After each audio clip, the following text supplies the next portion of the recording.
Growth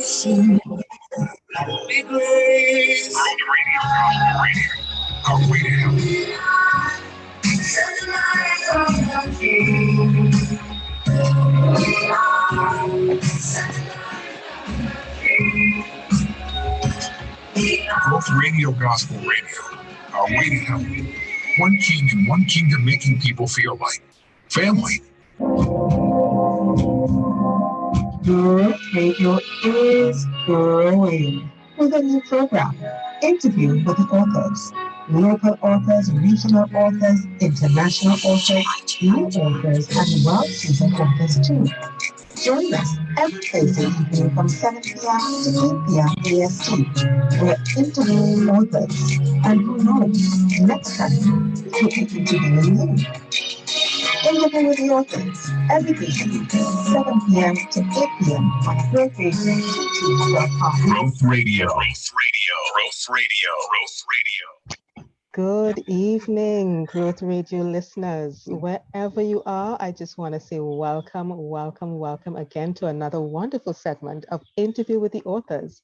I am your host, Sharice Janine Bloom. Thank you for being with us. For those of you who are on TuneIn Radio, Radio Garden, listen to my radio, radio.net, my Radio Hut. Those of you listening to us via YouTube and Facebook Live, thank you so much for joining us. We are happy to have you, and we hope you enjoy our segment today. I think you will. And we want to really also welcome our guest today, a very special woman of God, a very special person in the earth. And she is the author of My Little Book of Prayer. And that's such a sweet name. And it's a children's book. And I'm going to have her talk a little bit more about it. But we want to hear about who this author is. Who is she? And how did she get to this point of writing this beautiful book, My Little Book of Prayer? Now, this book is available on Amazon.com. And if you stay with us, we're going to have an opportunity, a challenge for you to be able to win one of these books for your little one as a gift for the new year. Wouldn't that be something wonderful for the new year, for 2022? And oh, forgive me, I did not bless you this day for this year.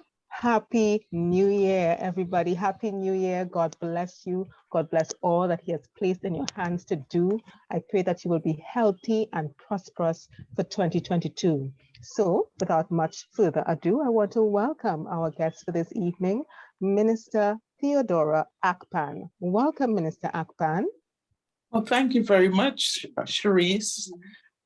Thank you for that welcome, and I'm really happy to be here with you today, early in the new year, and just looking forward to great things. That's great. So are we, and this is Growth Radio. So we want all persons who are listening and those who will listen, we really want you to be expecting from God to do great things in your life. Isn't that right, Minister Akpan? Absolutely, absolutely. Beginning of the year, we always sometimes make resolution and different things, but we just need God and all the time, not just in the beginning. But if we start it in the beginning, I'm sure that if we are focused and we make the right choices, He will help us to carry it through. Yes, I think so. And I think that there's a scripture verse that says, if we commit our ways to the Lord, He's going to make it succeed. Is something like that, right? Absolutely. I don't have it. Yes. I don't have it complete. He will. Some versions say make us succeed. Other version says that He will direct our paths. Right. And we need God's direction. I mean, it's crazy. No matter what side of the earth, no matter what side you look on, you look to the left, you look on the right, you look up, you look down, it's crazy. But if you look further up to, it says in scripture, I will look up to the hills from whence cometh my help. My help comes from the Lord, because He's the one that made heaven and earth. So He's got something that other people, the doctors, the lawyers, they don't have, and we want to be able to tap into that and really succeed. As Minister Akpan said, we want our listeners to succeed in 2022 and beyond, right? So, we want to hear from you as well. If you have any comments, do write it in the comment box. If you're on YouTube or on Facebook, do send us a message. Tell us where you're listening to us from. Who are you? We want to know who you are. We want to know where you're from. We want to know how we can be more of a blessing to you in 2022. Okay? So, Minister Akpan, you wrote this beautiful, sweet children's book called My Little Book of Prayer. But even before we get into that book, could you tell our listening audience, who is Minister Akpan? Okay, so I am a minister, born again minister. I have been a minister for a number of years now. And I'm also a life coach. I coach people in leadership and health and well-being. And I've also worked with children. When I first started off as a Christian, I spent a number of years, around 14 or 15 years, working with children. So I had my own Sunday school at my home. At that time, I lived in Trinidad. I lived in Arima, La Joquita. And so I built a place on the side where I just for the children. And on Sundays, I would go around the area collecting the children. And it was fun. It was really, I enjoyed it. I felt as if I never saw myself even moving up to becoming a minister or doing anything else at that time. I felt as if that was my calling for life. I mean, God had other plans, but I loved it. I enjoyed it. We used to have camp for carnival time. We would go to Mayaro, Manzanilla, just be camping on the beach, and I'd be teaching them, life skills. The boys will cook today, they will clean, and when I tell the parents what the children did, they'll be, no, you are not telling me the truth. You're making up stories. Oh, goodness. They'd say you are making up stories. Oh, my.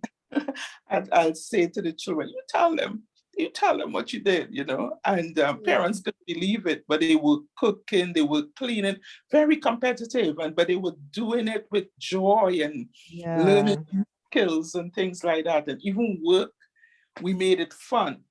Yes. So it was, it was something that were gaining skills and all of that without even realizing that, there was a teaching going on and a learning going on and a growing going on. And so they were always part of my life in a very big way. And we had a nice big choir, and at that time we had Sister Beatrice Stewart was with me in that Sunday school, and so she led the choir for the children. Yeah. And we would go to sing, in San Fernando and different parts when we got invited. And it was very, very, joyful, very, very meaningful. Yeah. And quite a number of them I know still serve the Lord. So, that's my sort of early beginnings. Yeah, that's awesome, Minister Akpan. So you said you were doing this, you were working with children for 14 to 15 years. Yeah. And that you had your own Sunday school, you were a Sunday school teacher. And that you did that from your home in La Joquita in Arima. Yes. Okay, so that's a beautiful way of planting, many beautiful seeds in the community with the children, Absolutely. It's an awesome thing to do, honestly. So you said you are from La Joquita, Arima. Are you still there? No, I'm in the United Kingdom now. I've been in the United Kingdom for almost about 30 years now. Wow. Yeah. So from beautiful Trinidad and Tobago, the paradise, beautiful weather, beautiful climate, beautiful people. How did you find yourself in England? I think what happened is that so I was a qualified nurse and very ambitious at the time, wanted to study more and just climb the ladder of success in one way. I felt I had so much more to offer. Right. I liked kind of like lecturing and teaching, even within the spheres of nursing, which I wasn't able to do at home. We had a very small system with a matron and a few senior people, but there was no scope for development. I think that has changed now in many ways, but at the time it was kind of blocked, and there were opportunities to go abroad and study and sort of broad. You had a lot of choices. Okay. And home, I felt stuck with just the bedside nursing rather than developing into different things. So I took the opportunity to do that. Wow. And that's how I ended up here. Wow, and that was 30 years ago? Yes. Wow, that's incredible. So you've been in the nursing, you've been into nursing for 30 years plus. Yeah, I'm not doing nursing at the moment. I'm coaching now. You're coaching now. So you said earlier that you were a life coach. Yes. So what is that? What is you coaching people to live, or what is that? Yeah, so coaching is similar to counseling, but in the sense that with counseling, and I'm using that sort of analogy because it's easier for people to understand. Right. With counseling, you tend to tell people what to do and you give advice. With coaching, what you do is you ask a lot of thought-provoking questions. Right. And you get people to come up with the answers. And you get them to think, you get them to reflect, you get them to get that wow moment with it when you ask them a question and they say, wow, I've never seen it like that. Right. So while you're doing that, you are getting them to sometimes even find their own solutions, right? Because they're thinking it through.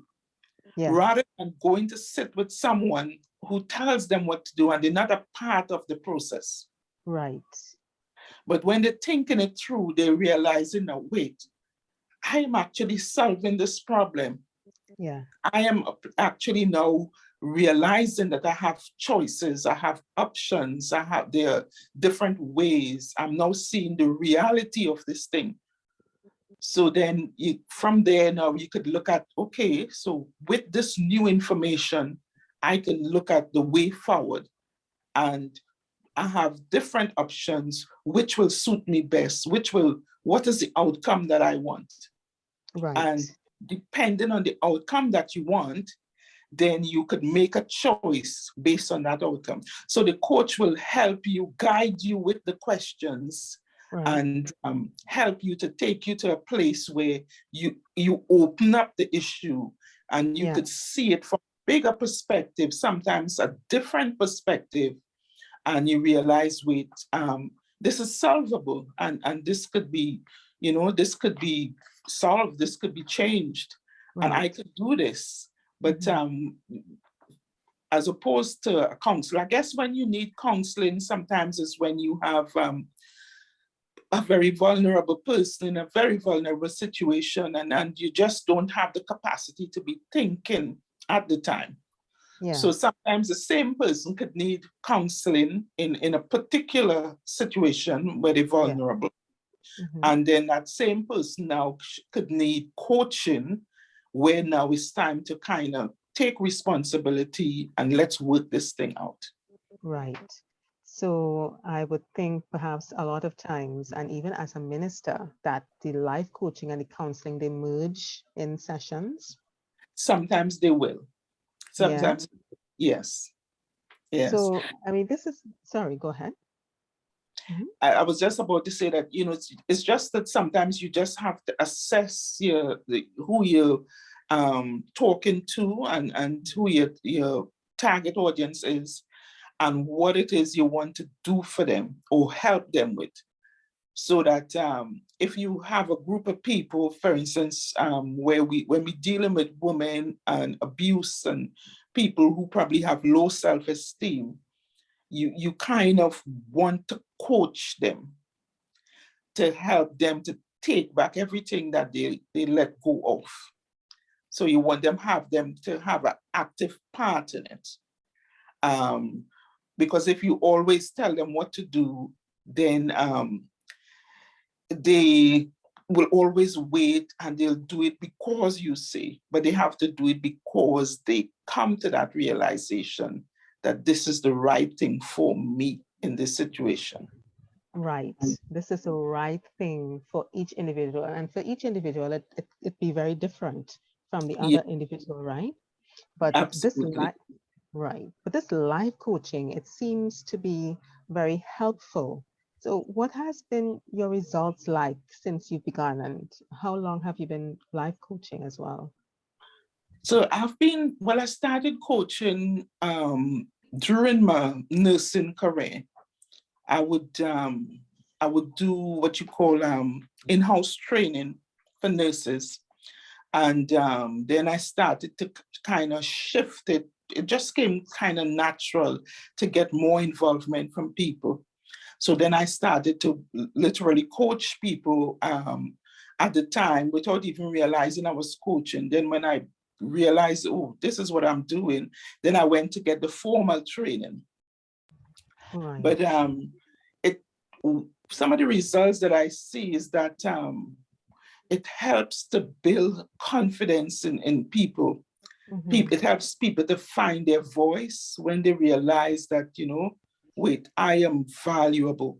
When you teach people about values and, you get them to understand, what value is and their own value. You teach them about boundaries where they can say no, and when they say no, they can mean no, and how they can do it in such a way that they could hold on to it and stick to it, because it's what you're thinking while you're doing it now is not just how the other person will feel and they would stop talking to me, but you're thinking, this is important for me because it will help me to build my confidence.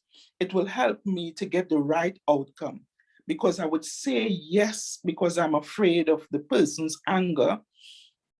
But then after I said yes, I will feel used, I will feel abused, I will feel worthless. And I just go wrong in that cycle all the time. And that's not what I want. I want to feel confident. I want to solve the problem because the person will keep on doing it. So it's getting people to understand little things about your worth and your value, and how God created us and how much He values us. Yes. And we are fearfully and wonderfully made. So when you realize that and you start to, so why am I afraid of this person? Why am I making myself a doormat? And sometimes there's so many issues, from going back to childhood, and you have the wounded child, and you have a person walking around with the wounds from, that era, that childhood, things that happened to them. Yeah. And with they haven't had any healing. So they, even as an adult, they still respond as a child. Right. From that place where they were hurt and wounded. So they still lash out, they still get angry, they still throw tantrums. But that happened 30, 40 years ago, and they're still doing that in a marriage, and they still do. So the people that they love and they want to draw closer to, they're pushing them away every time they have this tantrum. They're pushing them away. And so they're not getting what they want out of life. They're not getting what they want out of relationship. Okay. They're giving everything, they're working very hard. They would do so many things. But this issue that they've had, it just needs to be addressed and dealt with. So it's things like that that I do. And the biggest joy is to see people. Sometimes when you hear people come back and different testimonies, sometimes I might be working with a group, but out of that group, something different resonated with everybody. Yeah. So it wasn't like it's one thing, but because people are so different and diverse, that but something that you will say would resonate with everybody. And then when they text you, they call you, they come back to say thank you for this or that. And since then I'm now doing this, and I'm now asserting myself, and this has changed for me because now I'm able to say no. Now I'm able to give what I want to give and not let people take everything off me. And so you kind of like, when you're able to do that and you're able to hear those testimonies, it's really, really, a deep joy within, because then the joy comes when you realize and you see that now when people start to get healing, and it's a process, and it's a long process for some. Yeah. Yes. But when it starts to happen, what you see happening is that people now begin, even their relationship with God begins to change. Because when we hear God, we hear him from the heart. And so that's how we hear spiritually. Yeah. And so when the wound is there in the heart and we are hurting and we are angry or we are ashamed or guilty or fearful, it blocks us from having that relationship with God and that intimacy, in the same way that it blocks us from having that closeness with the people that we love. Right. So once this starts being addressed, you find that changes begins to happen in people's life. Growth begins to take place. They now will begin to connect with God and begin to have that relationship with him so that they can hear him too, because he wants to speak to all his children. He's our daddy. But sometimes he doesn't connect with us in that place because there's something blocking. So the whole ministry and everything that is with the coaching, that's what it's doing, and that's what it's helping to get people to that place of growth and of awareness of their needs, their issues, their pain, their hurt, and their behavior, their attitude, and to understand it's not to condemn anybody. These things can change, and they can change with understanding and love and prayer. Yes. Yeah, so that's the sort of basis of the whole thing, and that's how it kind of for me it's growing, and it's growing on me in that way. Yes, yes, that's excellent, and thank you so much for your service in this respect as well, Minister Akpan, because it's a great need, and there are lots of persons, as you said, walking around wounded. They are hurt, even from childhood. And you said prayer is one of those ways that we can address the pain that we have inside, the pain that doctors and different physicians cannot see and they cannot address with medical, interventions. So even as you said, prayer is important. This book, My Little Book of Prayer. Well, how is it that it introduces what target market? It's a children's book, right? Yes, it's a children's book. So it introduces children to prayer. Tell us a little bit more about it. So My Little Book of Prayer, it's a children's book, as we say, but for me, having worked with children and having such a tender heart for children, I I always see them sometimes as the ones sometimes that are not taken seriously in some situations, not all.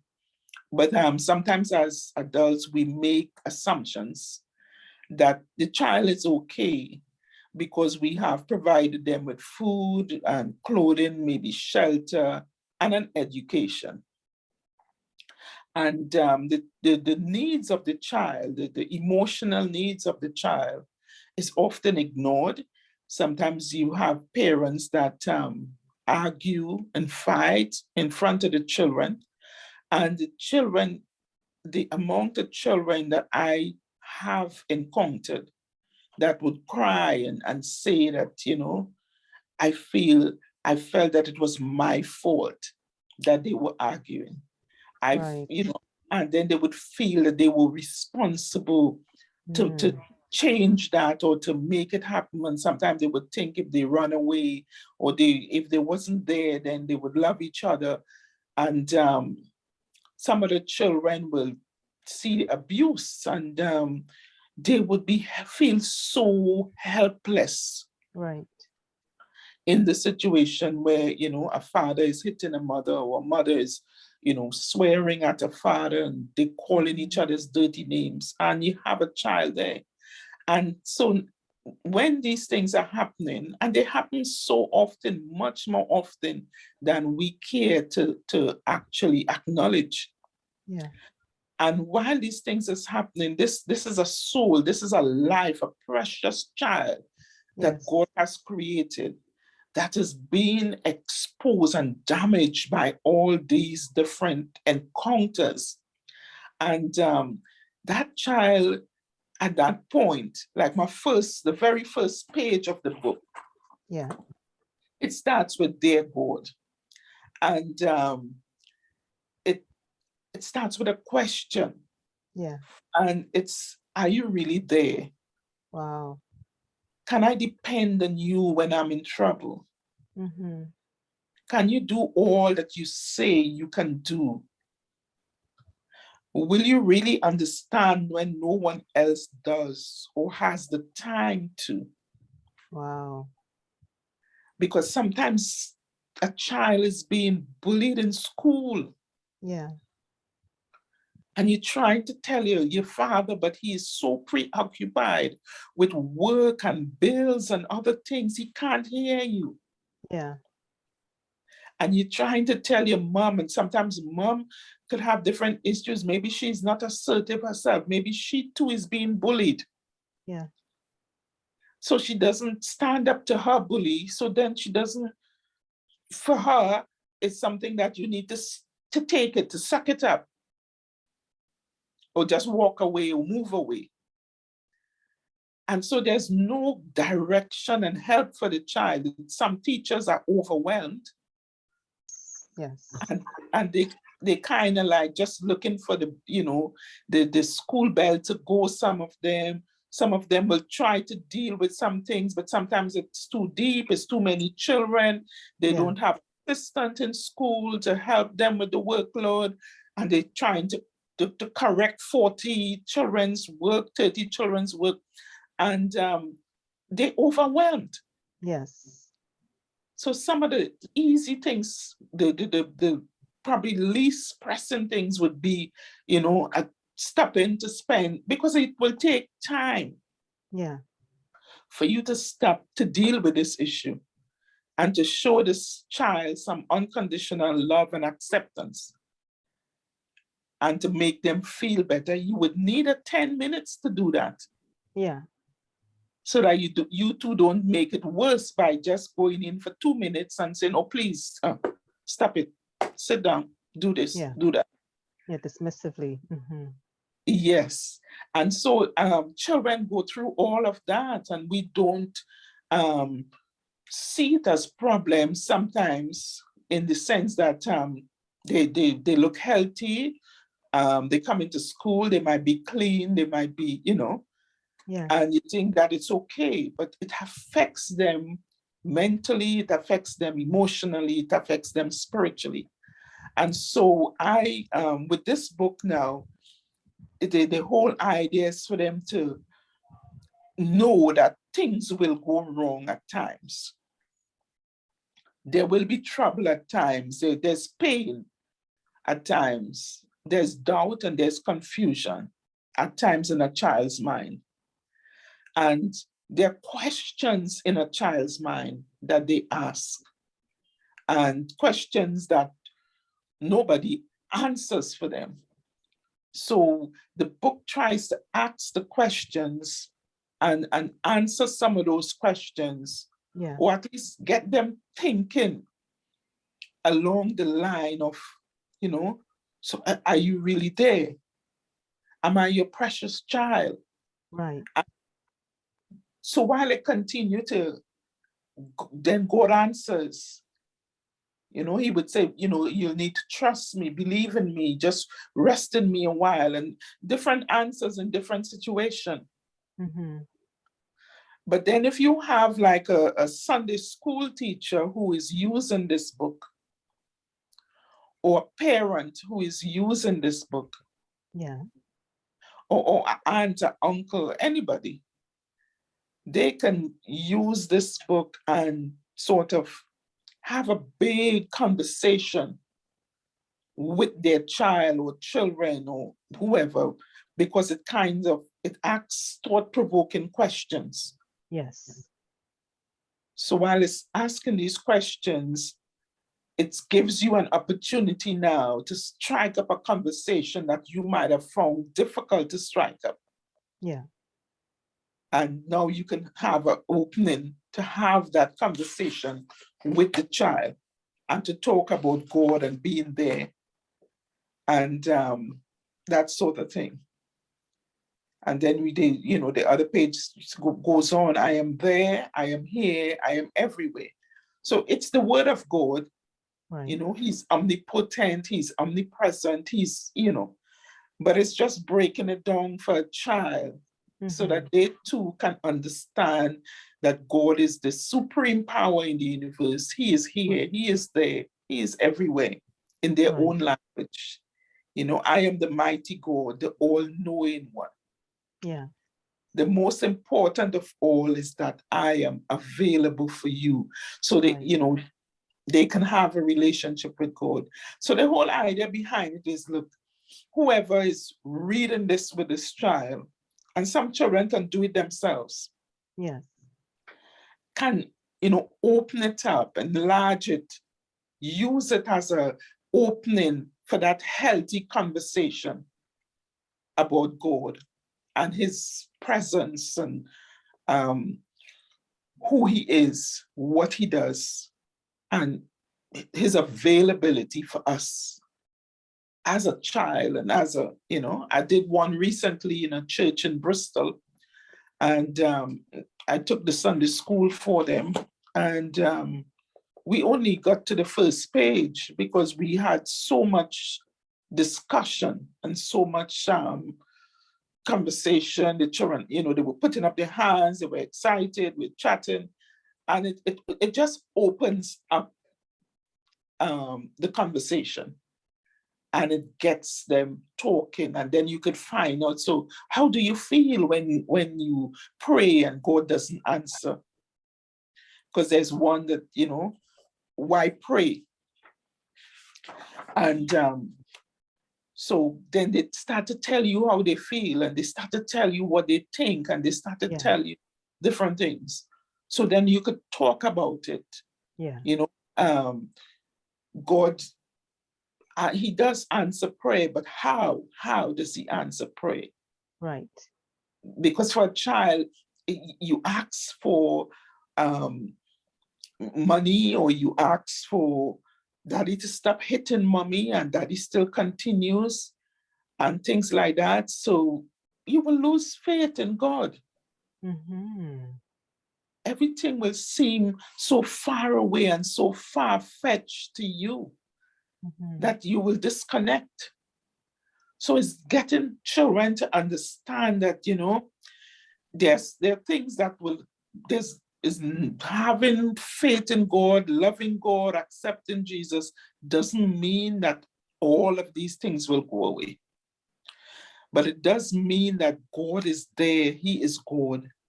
And we should not give up faith, because he answers. And sometimes just when we're about to give up, he answers. Right. Things change, things happen. But we have to keep on believing him. And so, yeah, even as a child, it's important to sow these seeds. Because, when God called David, he was still a teenager. Yes. And God calls people from their youth. Samuel was a very young boy. Yeah. So we have to sow the right seeds into children so that they too can grow in faith, and they too can rise up and mature in God. Sowing into our next generation. Yes.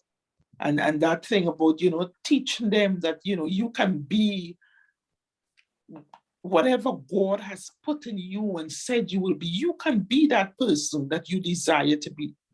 So you try to instill in them, the work ethics, and you try to instill in them, the respect and Yes. those things and values again.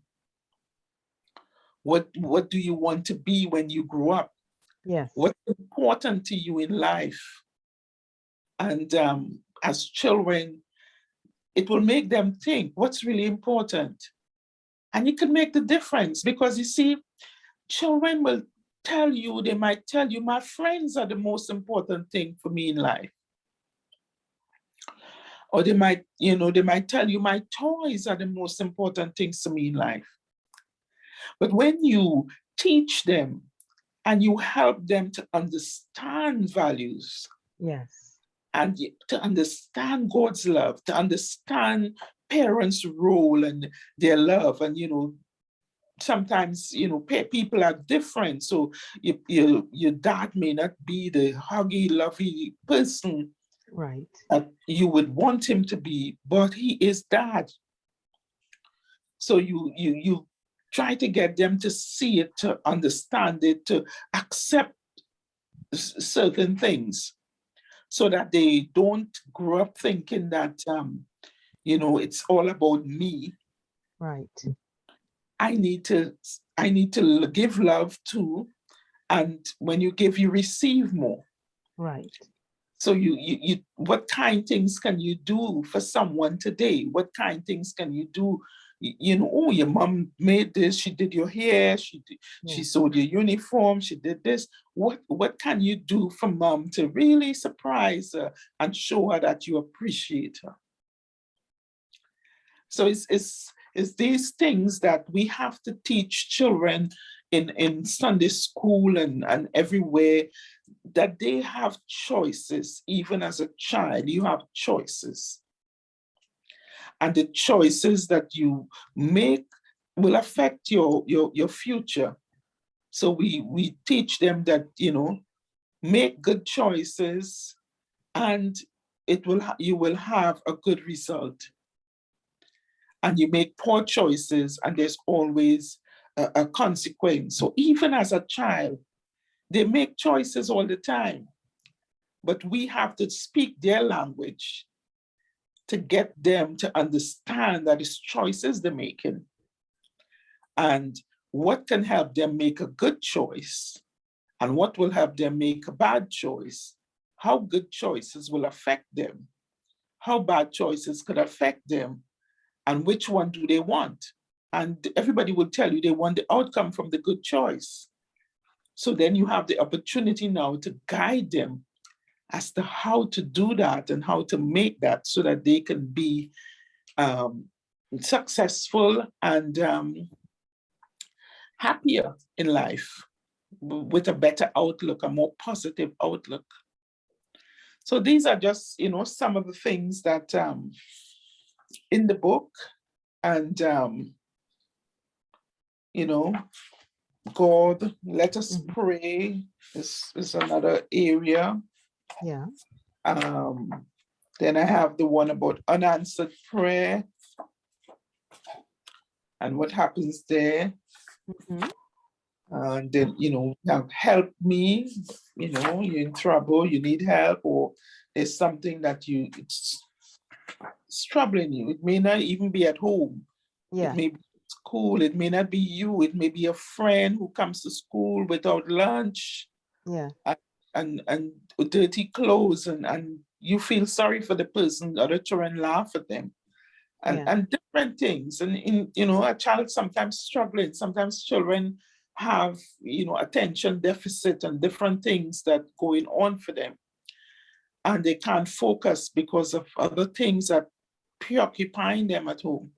Yeah. And so it's all these little things that sometimes another child will pick up, and this is happening to the friend, or sometimes children are being abused. Yes. And they come and they're not talking, they can't talk, they're ashamed, they're confused, they everything. My goodness. And but they're there. So it's, and it happens from different levels, different ages, all the way through. Sometimes people even get married after going through all of these things, and they just take it right there with them. Yes, that's true. That's true. And this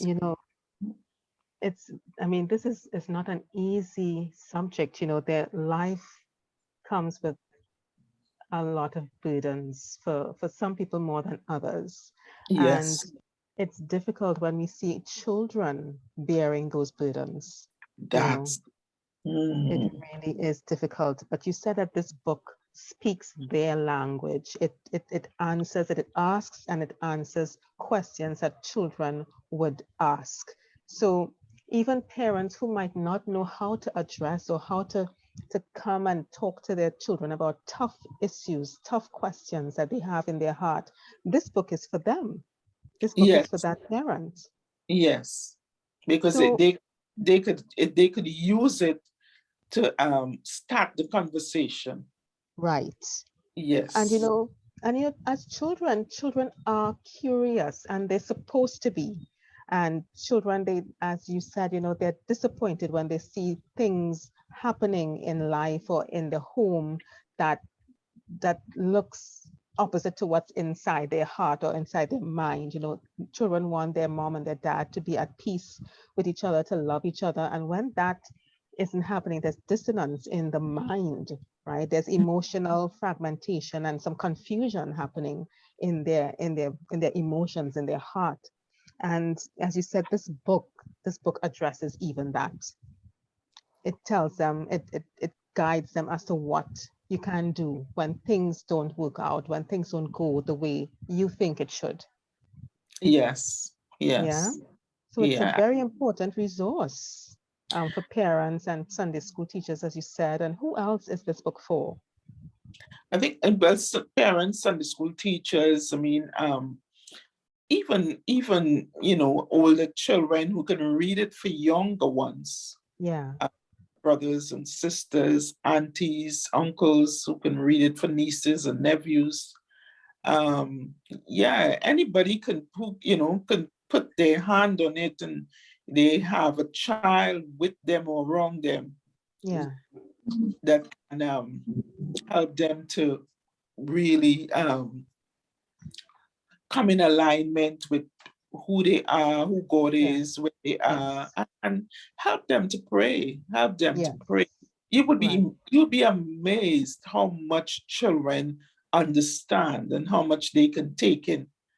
And I think that the silence, there's sometimes a silence between adults and children, where there's an assumption that is made that the child it doesn't matter, the child is okay.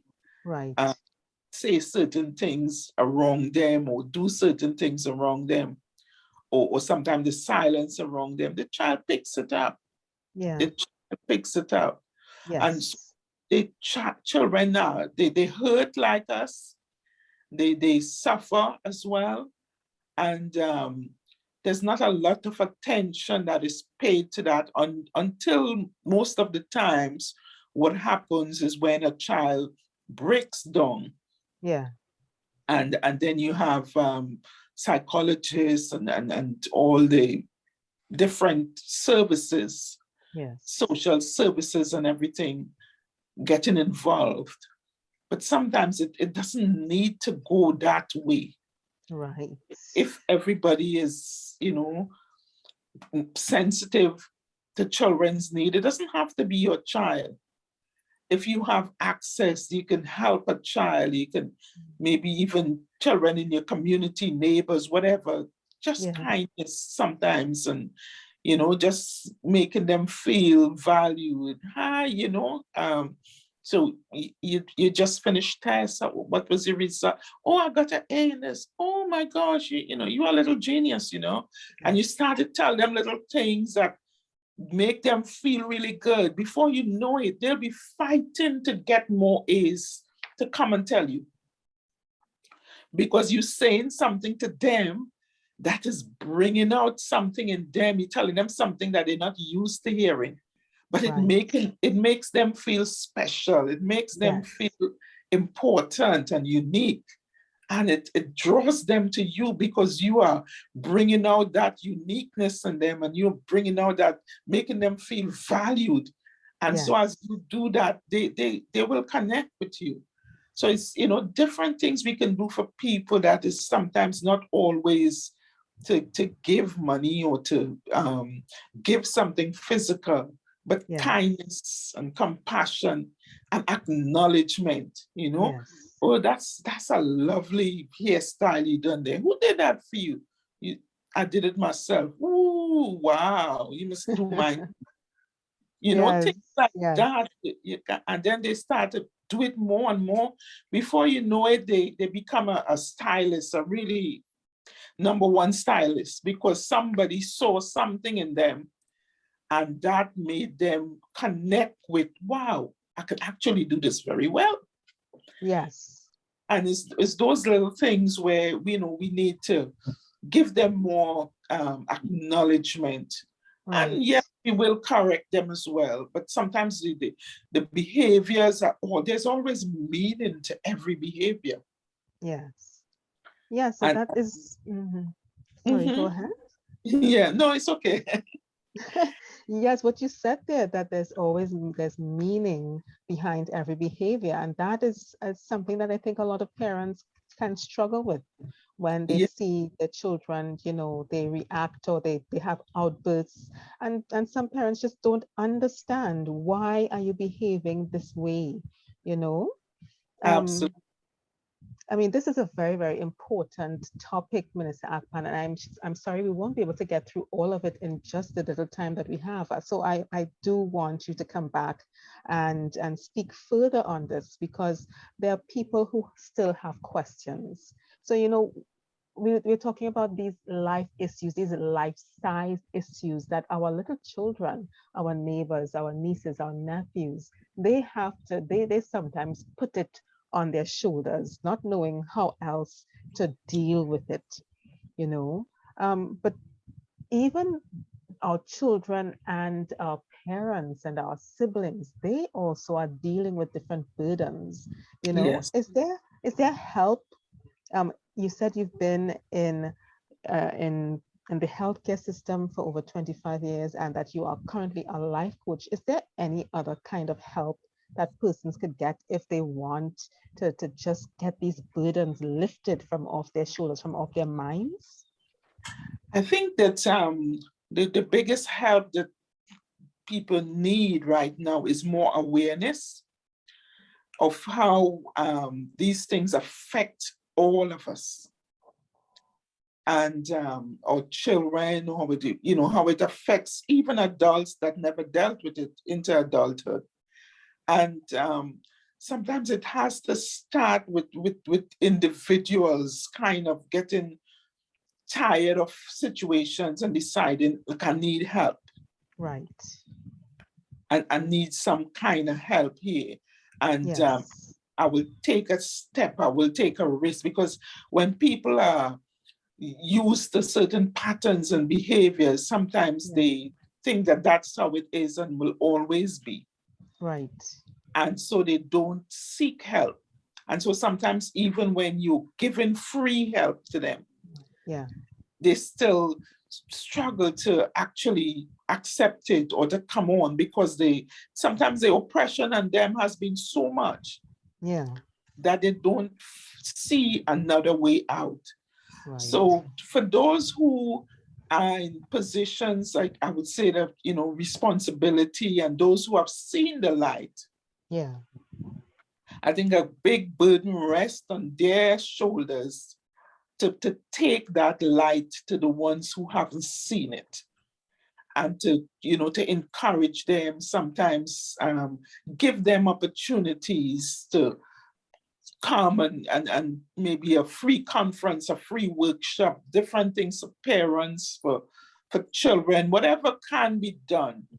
But I think that would be the way forward, just being able to spread the word and offer the help and get people to understand that, look, this is there for you. So it's I would say, even for believers suffer from some of the same things that unbelievers suffer from.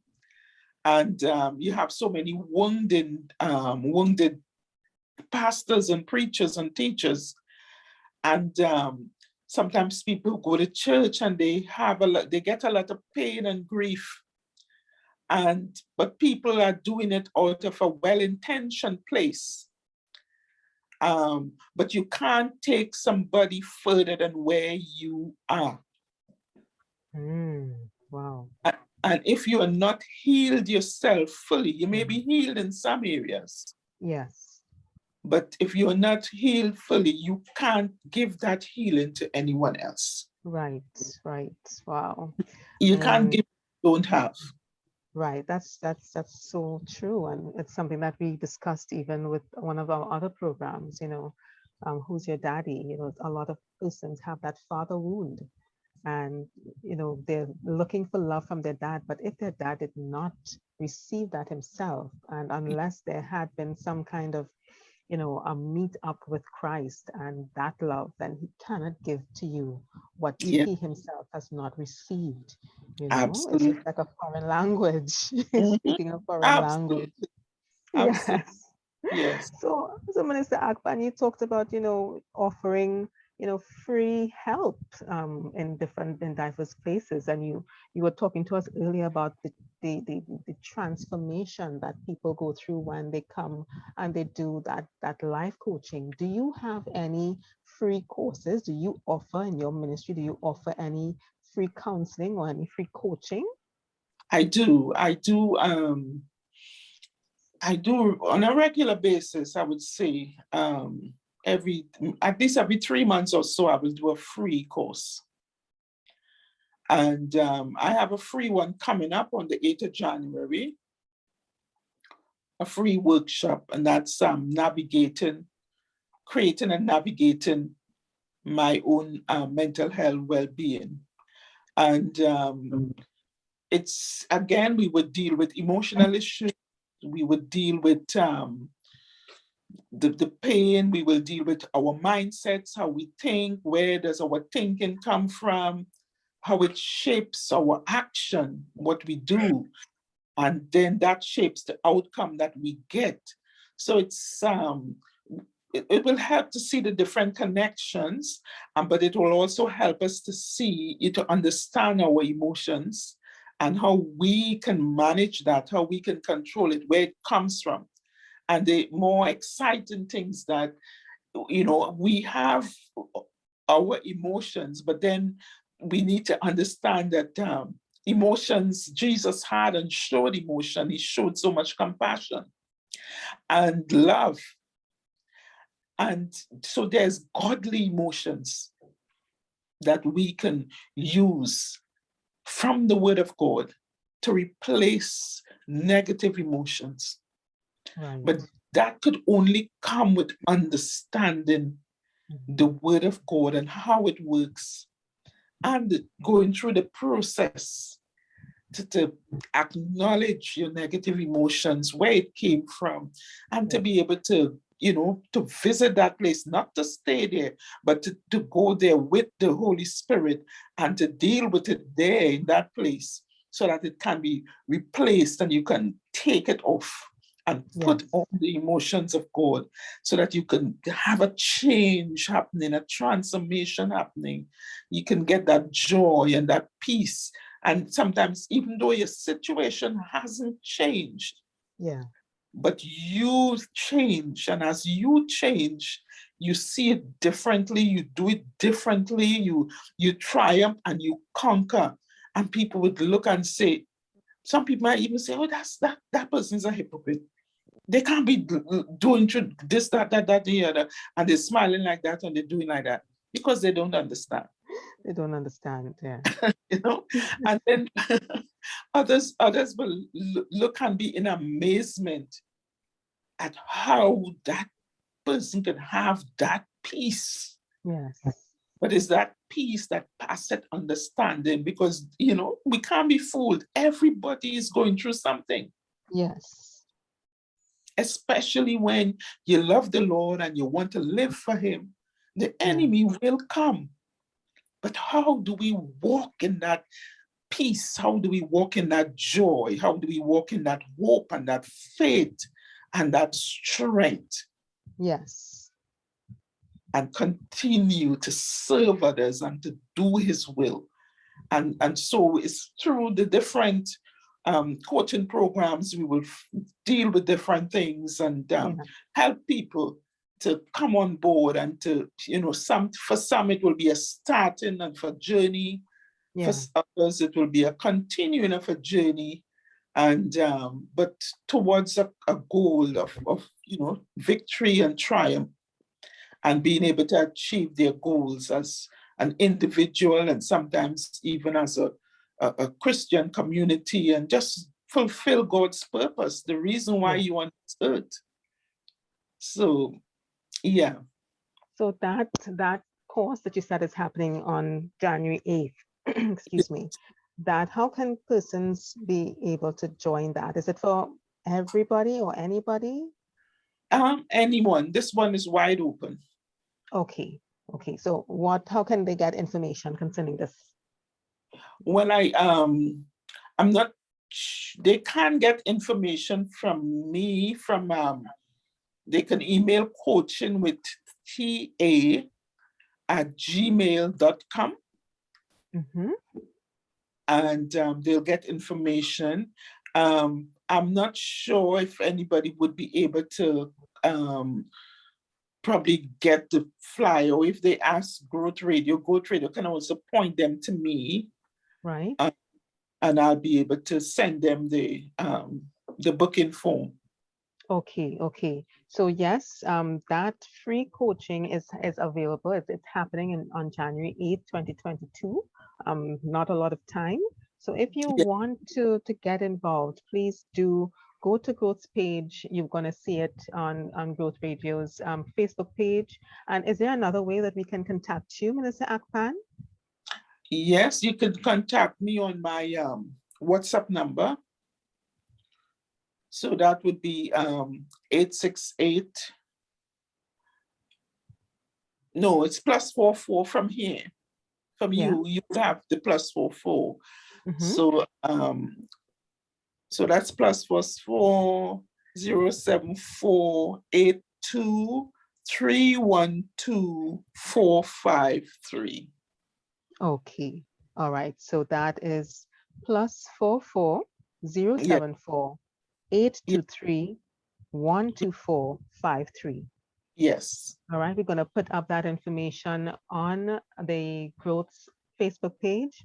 All right. So that you can contact Minister Akpan. Remember that Minister Akpan is a life coach as well as a minister, and she has over 25 years of experience in the medical fraternity. So she is well qualified, you know, to help you, to lead you to the help that you need and that you seek.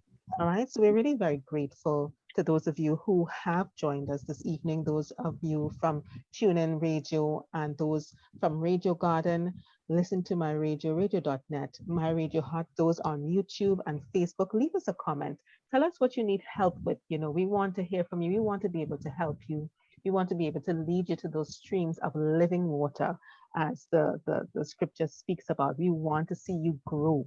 All right. In 2022, we want to see you grow, and we want to see you do great things for the Lord, and to be all that you can be. You are valuable in the kingdom. You are valuable to us at Growth.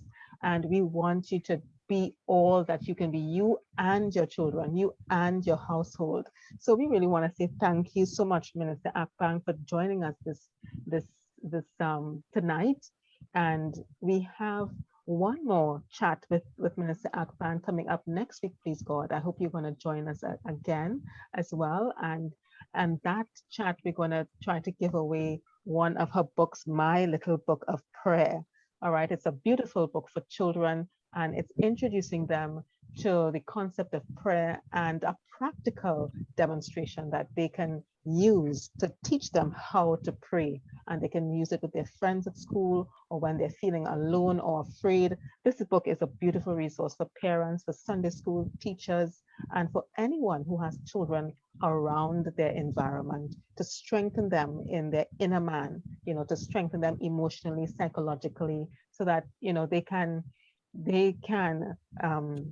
really address, and they can, I'm sorry, I'm lost for the words. They can deal with the tough things in life that they have to deal with. Okay, so we want to say thank you again for joining us this evening. Thank you so much, Minister Akpan, for chatting with Growth this evening. We're grateful. We're very grateful, and we're going to put up that information with regards to the free workshop on Growth's page. And you can also get Minister Akpan. Minister Akpan, are you on Facebook as well? Are you on other social media, Instagram or anything? Yes, I'm on Facebook. I'm on Instagram as Coaching with TA on Instagram. Okay. All right. And do you have any training that you have on YouTube? Are there any other resources that persons can access freely? I haven't got the YouTube training up and going yet, but that is a work in progress. All right, no problem. So we're going to use the ones that are available to us. Thank you so much, Minister Akpan. We can email Minister Akpan, or we can call her. All right, we're going to put that information up on Growth's Facebook page. So with that, we're going to say goodbye until next time. Thank you for joining us, everybody. Those of you online, thank you so much. And do have a blessed and prosperous and healthy week in the Lord. Thank Goodbye. you. Thank Bye-bye. you. Bye-bye. Bye. Your radio is growing with a new program, Interview with the Authors. Local authors, regional authors, international authors, new authors, and well-seasoned authors too. Join us every Thursday evening from 7 p.m. to 8 p.m. EST. We're interviewing authors. And who knows, next time we could be interviewing you.